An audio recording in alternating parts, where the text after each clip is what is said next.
Muy buenas tardes, mi nombre es Andrea Carolina Castro Feria y en el día de hoy haré un recorderis acerca de las enfermedades musculoesqueléticas en las cuales escogí osteoporosis, artritis reumatoides, desguinces y luxaciones. Como breve introducción, vamos a partir de qué son las enfermedades musculoesqueléticas. Entonces, debemos tener en cuenta que estas son lesiones de músculos, tendones, nervios y articulaciones que se localizan con más frecuencia en el cuello, la espalda, los hombros, codos, puños y manos. El síntoma predominante es el dolor que va a ser asociado a inflamación, pérdida de fuerza y dificultad o imposibilidad para realizar algunos movimientos.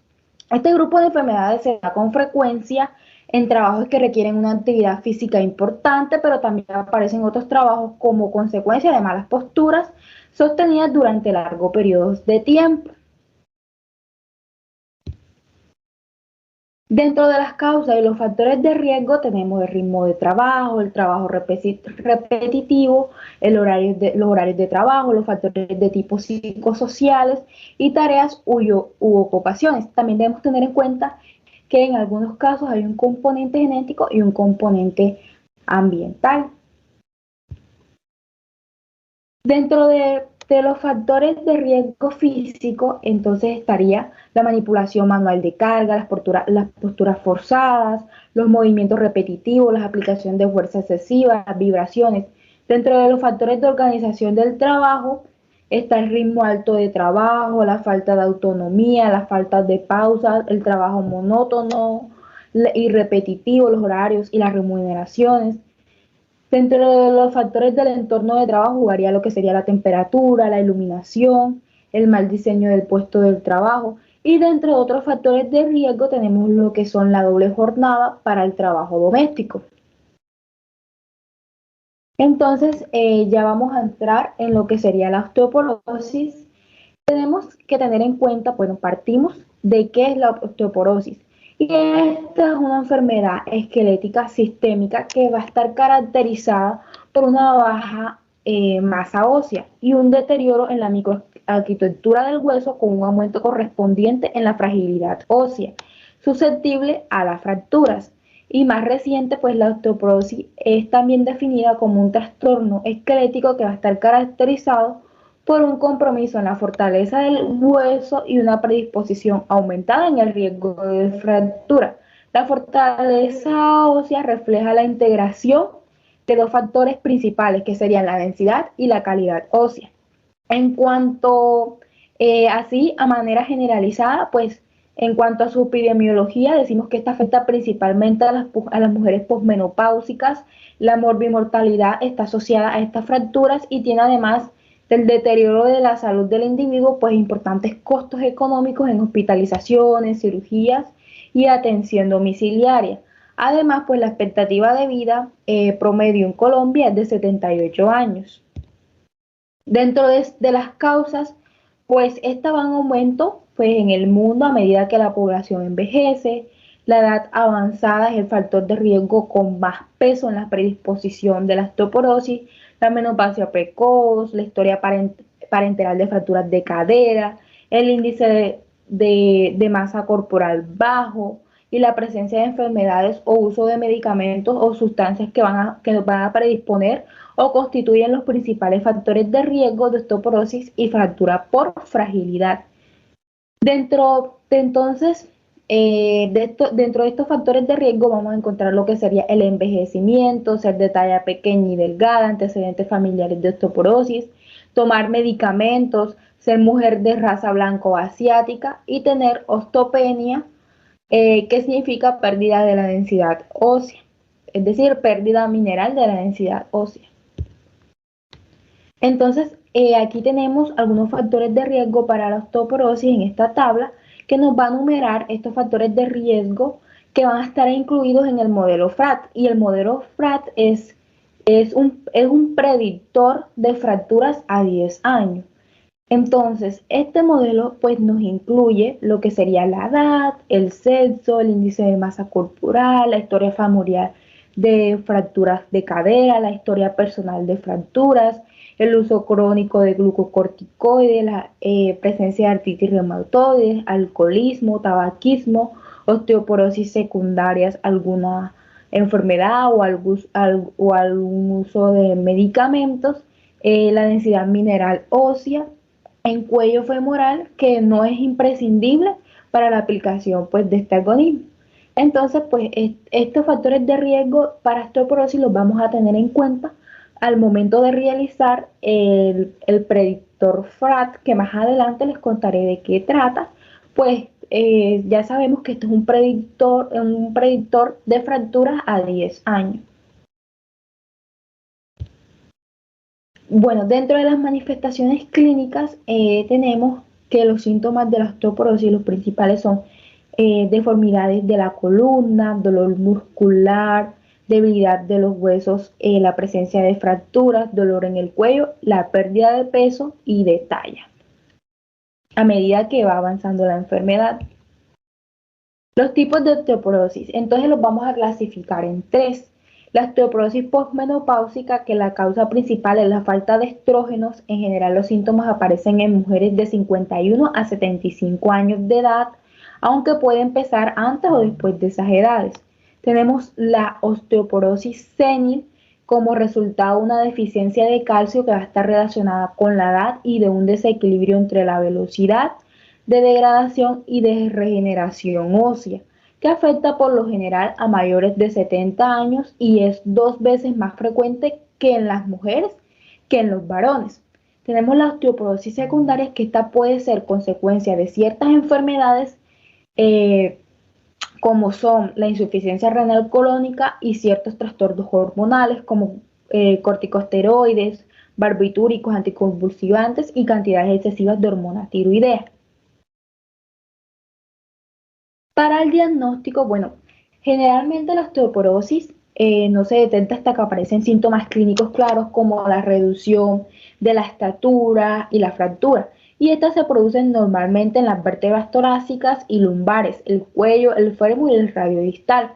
Al tratarse de una enfermedad asintomática, pues hasta la presentación de sus complicaciones óseas, es necesario un diagnóstico precoz que viene inducido por la historia clínica con análisis de factores genéticos, nutricionales, ambientales y factores de riesgo, así como la determinación de marcadores bioquímicos de edad ósea y la medida del contenido mineral óseo mediante densitometría.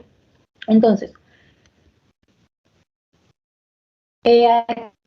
aquí juega un papel importante lo que sería la densitometría, alosimetría con rayos dual, porque este es el método de elección para el diagnóstico de la osteoporosis. Entonces, esta se va a realizar en todo paciente con su clínica osteoporosis dada por factores de riesgo. Esta se va a recomendar realizar siempre. Entonces, esta se va a realizar en la medición de columna y cadera. Esta nos va a permitir, a través de la baja radiación y bajo costo, la facilidad de esta. En tiempos cortos de medición y la disponibilidad, pues en la mayoría de las ciudades.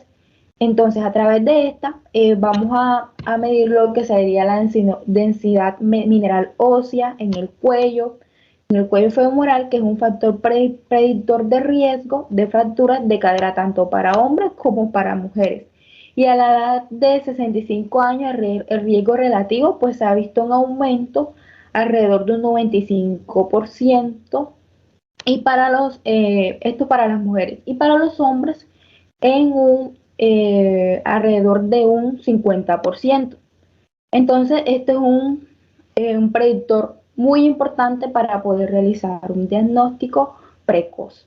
¿En qué caso se debe solicitar este para las mujeres? Entonces, la OMS nos recomienda que en mujeres con edad mayor o igual a 65 años se debe realizar este procedimiento que sería la densitometría ósea central. Porque recordemos que la edad avanzada y mujeres postmenopáusicas son un factor predisponente para que se desarrolle la osteoporosis. Tenemos que para poder definir a través de la densitometría el diagnóstico, entonces tenemos que tener un score menor o igual a 2.5 en la columna lumbar, cuello femoral, cadera o radio. Y cuando tenemos un score entre 1.0 y 2.5 en columna lumbar, cuello femoral, cadera o radio, pues también se considera lo que sería osteopenia. Entonces, el radio solo lo vamos a considerar cuando la columna o el cuello femoral o la cadera pues no son interpretables, y si los sitios de interés mencionados son interpretables, pues el radio no sería tomado de rutina, sino solamente lo que sería la columna o el cuello femoral. Es muy importante pues tener esto en cuenta. En cuanto a la morfometría vertebral, pues este es un método cuantitativo para también identificar la presencia de fracturas vertebrales a partir de la medición de la altura de los cuerpos vertebrales. Y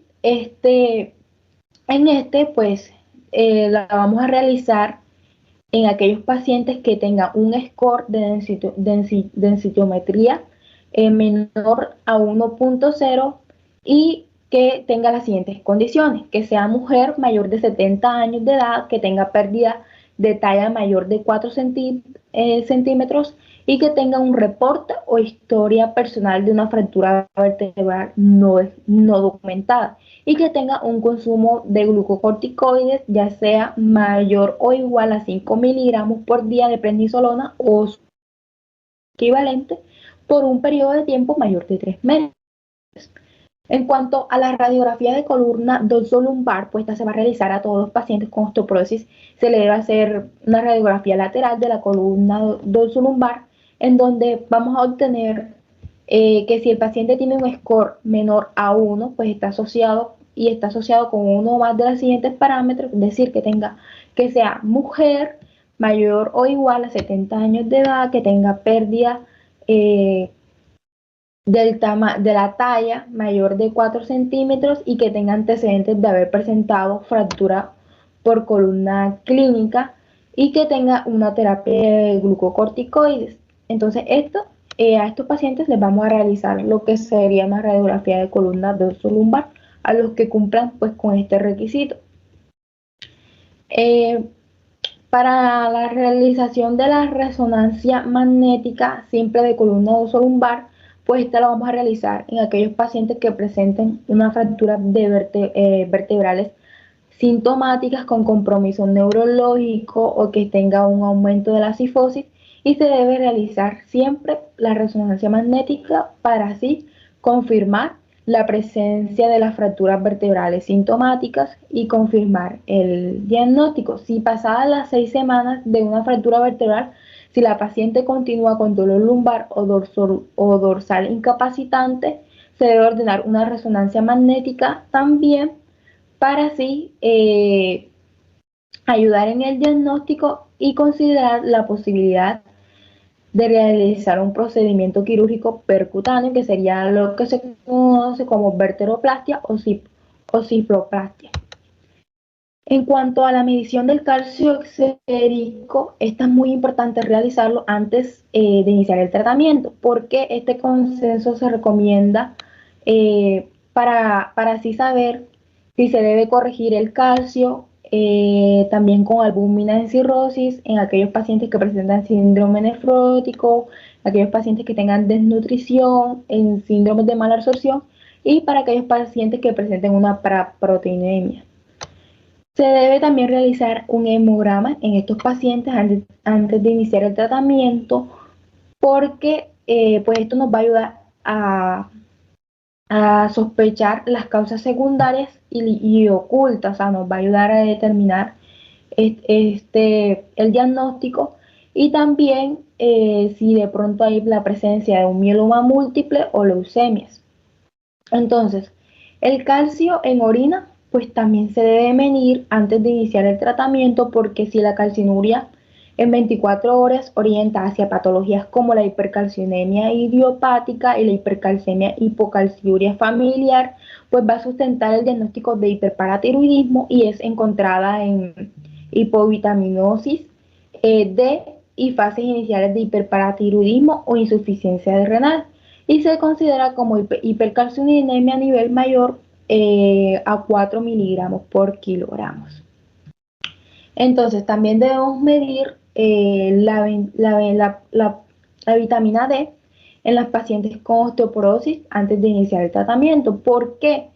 Porque si se da la alta prevalencia de esta hipovitaminosis D, pues hay un impacto negativo en la salud ósea y el inicio de cualquier terapia para el tratamiento de la osteoporosis presupone que la paciente ya tenga niveles adecuados de esta vitamina D.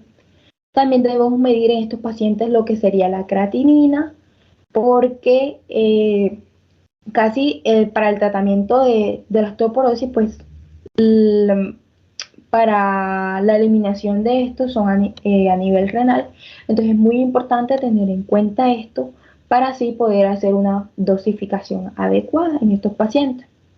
Así como también debemos medir, hacer estos exámenes de laboratorio que serían las transaminasas, las fosfatas alcalinas. Debemos tener en cuenta todo esto para así poder realizar eh, un adecuado diagnóstico, ver cómo está la paciente y al momento de ver cómo está la paciente, poder tratarla de manera individualizada, de acuerdo a lo que encontramos en la historia clínica, en el examen físico y lo que encontramos con las ayudas diagnósticas y los exámenes de laboratorio.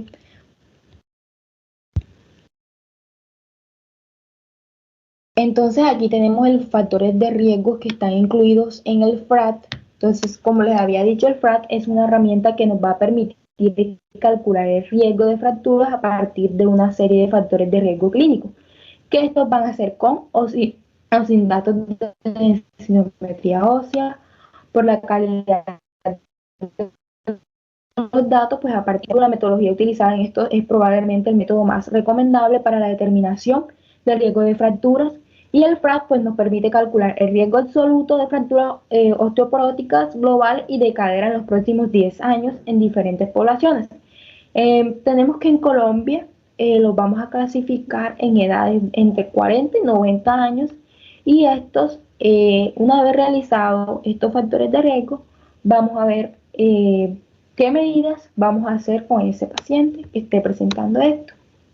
Entonces, aquí tenemos que este nos incluye la edad, el sexo, el peso, la talla, si hay fracturas previas, si hay antecedentes en madres o padre de fracturas, si hay antecedentes de tabaquismo, el uso de glucocorticoides, si hay la presencia de artritis reumatoide, osteoporosis secundarias, alcoholismo y la densitometría mineral ósea de cuello femoral. Entonces, según el paciente presente estos factores de riesgo, vamos a clasificarlo en el FRAT. Y a partir de esto,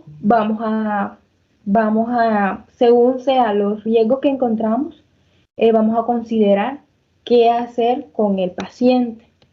Entonces, esto tiene algunas limitaciones, dado que su principal objetivo pues, es detectar casos en alto riesgo para tratamiento oportuno, y solo se puede usar en pacientes de primera vez sin tratamiento previo, y no es aplicable en mujeres premenopáusicas. No incluye todos los factores de riesgos clínicos que se evalúan en la consulta, como el riesgo de caídas, y no establece un gradiente de riesgo acerca del uso de sustancias.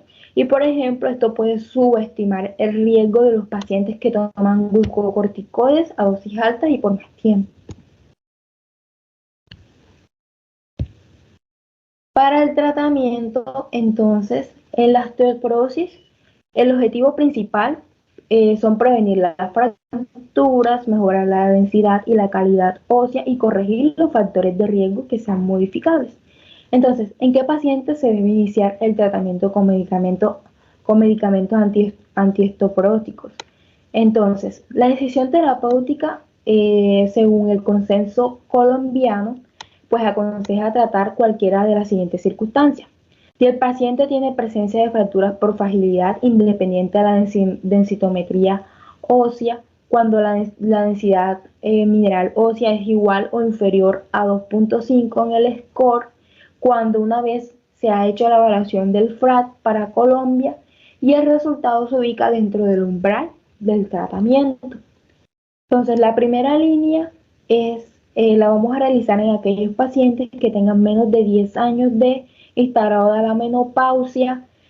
Vamos a iniciar la terapia estrogénica, en especial si tiene síntomas relacionados con la menopausia, que no tiene contraindicaciones para el uso de esta terapia estrogénica y la paciente pues acepta la terapia. Entonces se inicia con un modulador selectivo del receptor de estrógenos en pacientes sin historia ni factores de riesgo de enfermedades tromboembólicas y ni síntomas vasomotores, sin importar la edad y con riesgo de cáncer de mama.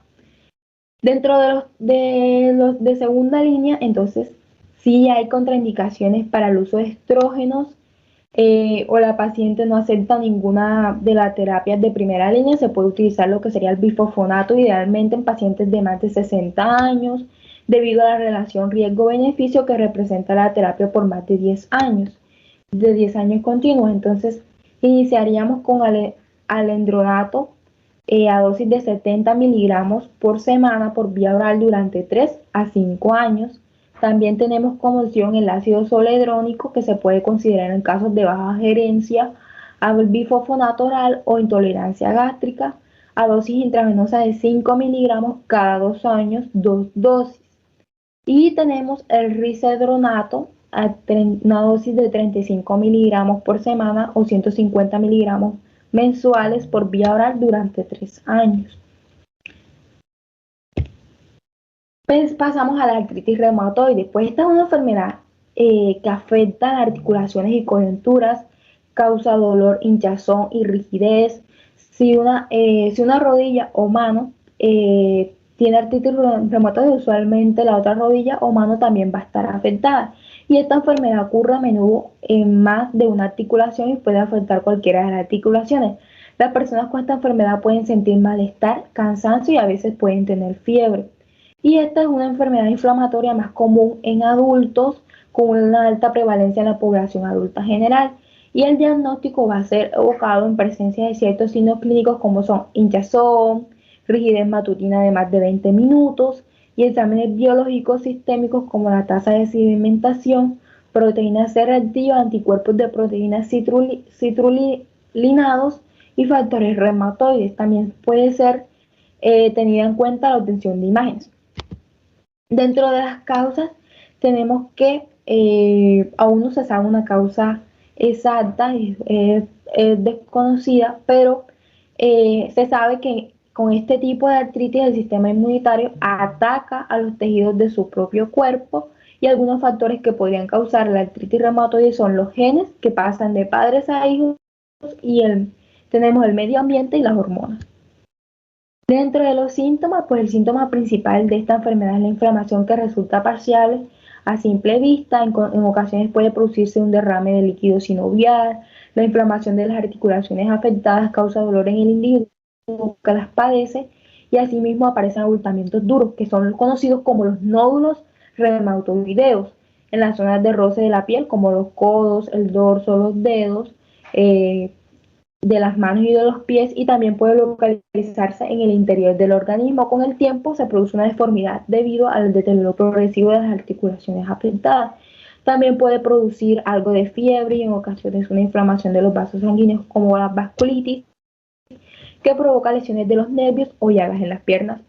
La presencia de úlceras, la inflamación de las membranas que envuelven los pulmones, lo que se denomina una pleuresia, y de la envoltura del corazón, la presencia de pericarditis o bien la inflamación, las cicatrices de los pulmones puede producir un dolor torácico, dificultad para respirar y una función cardíaca anormal. Para el diagnóstico, bueno, la artritis reumatoide pues, es la enfermedad inflamatoria más común en adultos con una alta prevalencia en la población general, invocando para su diagnóstico la presencia de al menos 4 criterios. De los realizados por el Colegio Americano de Reumatología, teniendo un papel protagónico en los últimos años la presencia de anticuerpos antiproteínas citrulinadas, así que imágenes que ayudan al diagnóstico temprano en el curso de los 2 primeros años de evolución y sus orientaciones terapéuticas adecuadas. aspecto fundamental en la actualidad para evitar las lesiones erosivas irreversibles que resultan en un marcado compromiso de la calidad de vida de los pacientes que la sufren. Y debido a que la aparición de los síntomas de esta enfermedad no es muy claro durante su inicio, el diagnóstico precoz puede resultar un poco difícil. Sin embargo, es muy importante que se diagnostique pronto, ya que de ello depende la evolución de la patología. Por ello, cuando se sospecha que se pueda padecer esta patología, es importante acudir a un reumatólogo que determine cuál es el tratamiento con más eficaz. Entonces, cuando la artritis reumatoide evoluciona, pues las radiografías nos van a detectar las erosiones en las articulaciones. Asimismo, los análisis de sangre pues nos va a detectar la presencia de un anticuerpo característico de la enfermedad, que ya sabemos que son los anticuerpos eh, antiproteína citrulinada, que son muy importantes. Entonces aquí tenemos una tablita acerca de los nuevos criterios de artritis reumatoidea, que estos se van a determinar, se determinaron en una población diana y que deben cumplir con las siguientes características: presentar al menos una articulación con sinovitis clínica, al menos una articulación inflamada, y que dicha sinovitis no pueda explicarse por el procedimiento de otras enfermedades, tener una puntuación igual o superior a 6 en el sistema de puntuación que se presenta en esta tabla, y que se considere la distribución de la afección articular serológica del factor reumatoideo y la presencia de los anticuerpos acitrunilados y el aumento de los reactantes de fase aguda y la duración igual o superior a 6 durante 2 semanas, de 2 a 6 semanas.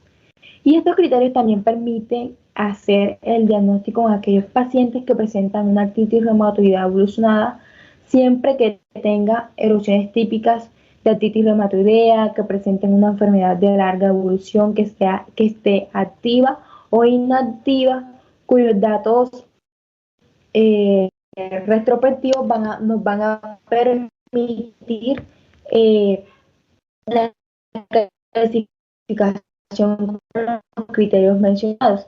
Y en aquellos escenarios de combinación dado, los criterios, pero que los cumplan con la evolución del tiempo, que son de 6 meses. Entonces, tenemos aquí que esta tabla nos va a evaluar lo que sería la afectación articular, la serología y la duración. Y de acuerdo a lo que presente cada paciente en estos tres, por decir así, en estos tres determinantes, nos va a dar un punto. Y este punto lo vamos a ir sumando de acuerdo a lo que vaya presentando el paciente. Por ejemplo, en la afectación articular, vamos a ir sumando si este paciente tiene una articulación grande afectada o si tiene la presencia de 2 o 10 articulaciones grandes afectadas. Observamos que cada uno tiene un punto, entonces este punto lo vamos a ir sumando. En lo serológico también vamos a tener en cuenta los factores reumatoideos, los anticuerpos contra péptidos citrulinados, y esto, de acuerdo a lo que encontremos, nos va a dar un score, un punto. Y también la velocidad de sedimentación globular. Y de acuerdo a la duración, entonces lo vamos a clasificar si son menores de 6 meses o si son mayores o iguales a 6 semanas. Bien. Para el tratamiento es muy importante tener en cuenta pues que la artritis reumatoidea pues, es una enfermedad crónica, que esta va a requerir la participación del paciente en su seguimiento y manejo.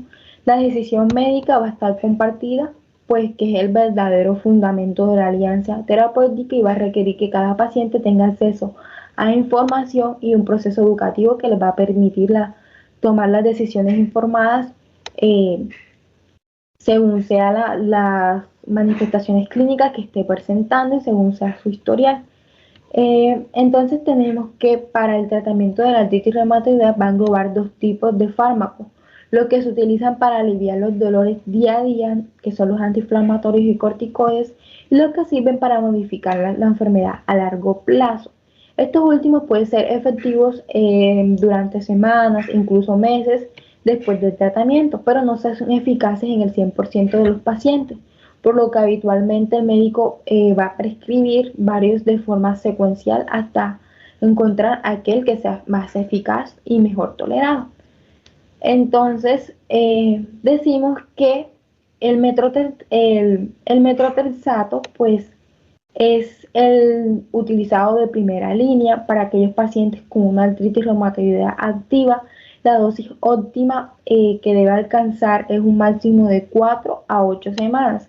Y el metrotrexato pues es el régimen de primera línea recomendada en aquellos pacientes con artritis reumatoidea activa debido a su eficacia, tolerancia relativa y costos moderados. También se recomienda iniciar con el metrotrexato a una dosis de 10 a 15 miligramos por semana por vía oral, con un aumento rápido de la dosis. Por ejemplo, se aumenta la dosis en 5 miligramos cada uno a 4 semanas a una dosis optimizada de más de 0.3 miligramos por kilogramos cada semana. Es entre 15 a 25 miligramos por semana más a menudo, dependiendo ya sea de la eficacia y la tolerancia, teniendo en cuenta las características del paciente. En casos de respuesta insuficiente o intolerancia, se pasa a la vía subcutánea para así que sea mejor tolerado. Y finalmente se recomienda una suplementación de al menos 5 miligramos por semana de ácido fólico a una distancia de la ingesta del metrotrexato. Por lo tanto, el metrotrexato pues, va a ser el tratamiento de primera línea para estos pacientes. Vamos a continuar con los esguinces. Entonces, estas son torceduras o lesión de los ligamentos por distensión, por un estiramiento excesivo, una torsión o rasgadura acompañada de hematoma e inflamación y dolor que impide continuar los movimientos de la parte lesionada. Dentro de las causas decimos que esta se origina al afectarse la región articular por acción mecánica, la exigencia de un movimiento brusco, excesiva apertura o cierre articular, o los movimientos antinaturales, o por violencia que puede ser por la caída o la presencia de un golpe. Entonces los esguinces son causados cuando una articulación es forzada a moverse en una posición antinatural, por ejemplo la torcedura de un tobillo ocasionada por un esguince en los ligamentos que se encuentran alrededor de este.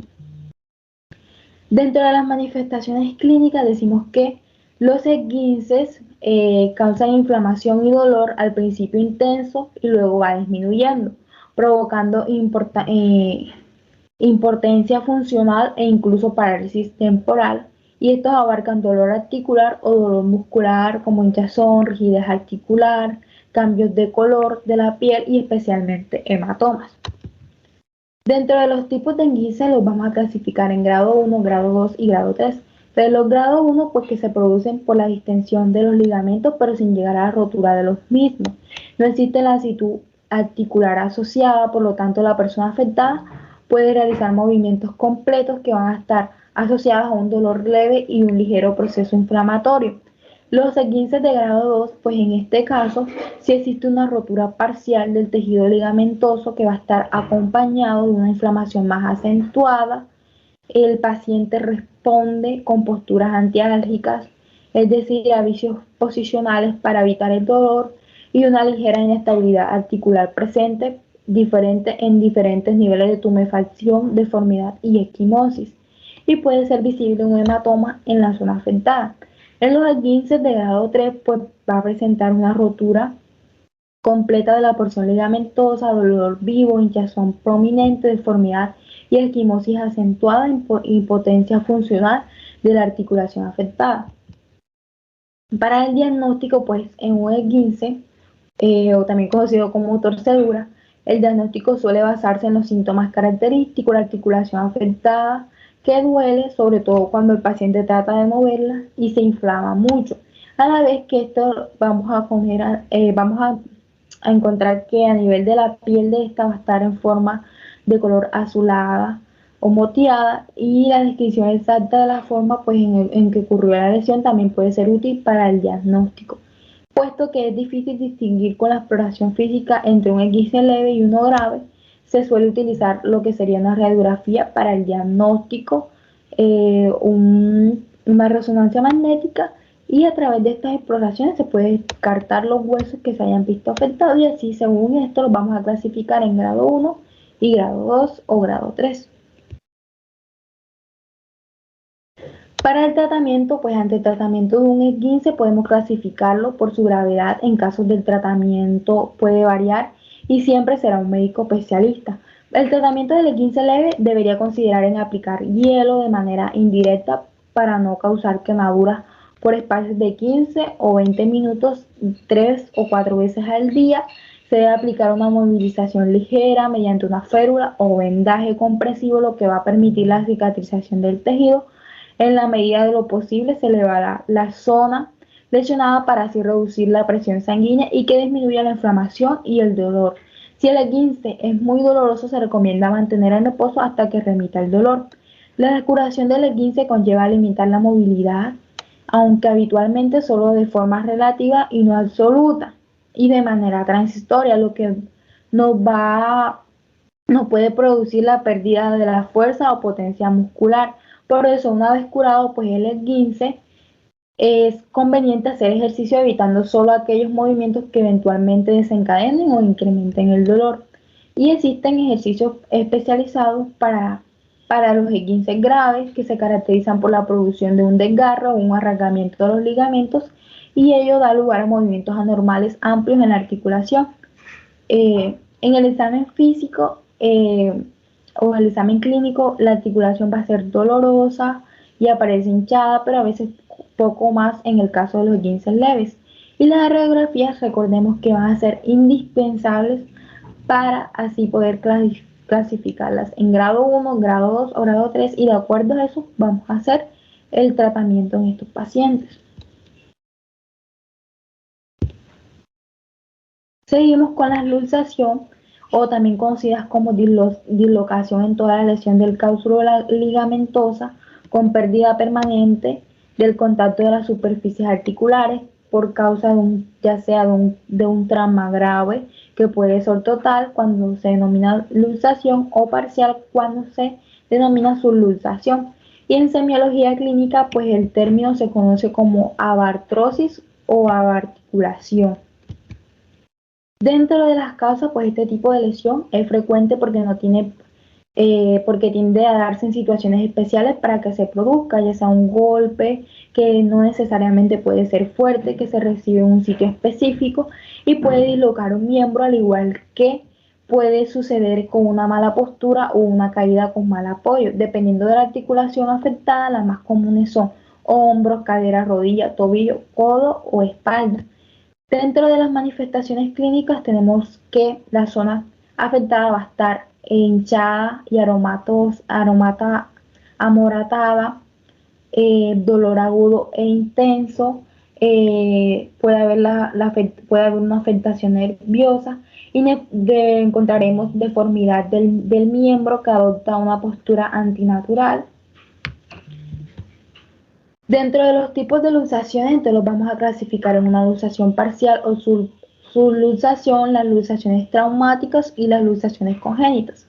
Entonces la luxación parcial o subluxación, pues que es la pérdida de contacto de las superficies articulares que no es total, y las luxaciones traumáticas son consecuencias de traumatismo directo o indirecto, y las luxaciones congénitas que son consecuencias de una malformación de los componentes articulares. Para el diagnóstico, entonces decimos que para diagnosticar una luxación, además de realizar un examen físico de la zona de la lesión, el médico podría recomendarle pues la implementación de ayudas diagnósticas como rayos X, que se realiza una radiografía de la articulación para confirmar la dislocación y puede revelar huesos rotos u otros daños en la articulación, y una resonancia magnética que nos va a ayudar para evaluar los daños a las estructuras de los tejidos blandos que rodean la articulación dislocada. Para el tratamiento es muy importante administrar analgésicos, antiinflamatorios y relajantes musculares. En cuanto a la reducción de la luxación manual, en algunos casos se puede utilizar baja anestesia o la presencia quirúrgica, siempre que sea necesaria. Y también muy importante, una inmovilización interna o externa de la articulación pues que está afectada, la tracción, el uso de férulas, de yeso, cuidados de enfermería para así ayudar a la cicatrización de los ligamentos y muy importante, la rehabilitación que es a través de ejercicios terapéuticos una vez ya establecidos el grado de luxación que presente el paciente. Bueno, estas serían las referencias bibliográficas que utilicé. Muchas gracias.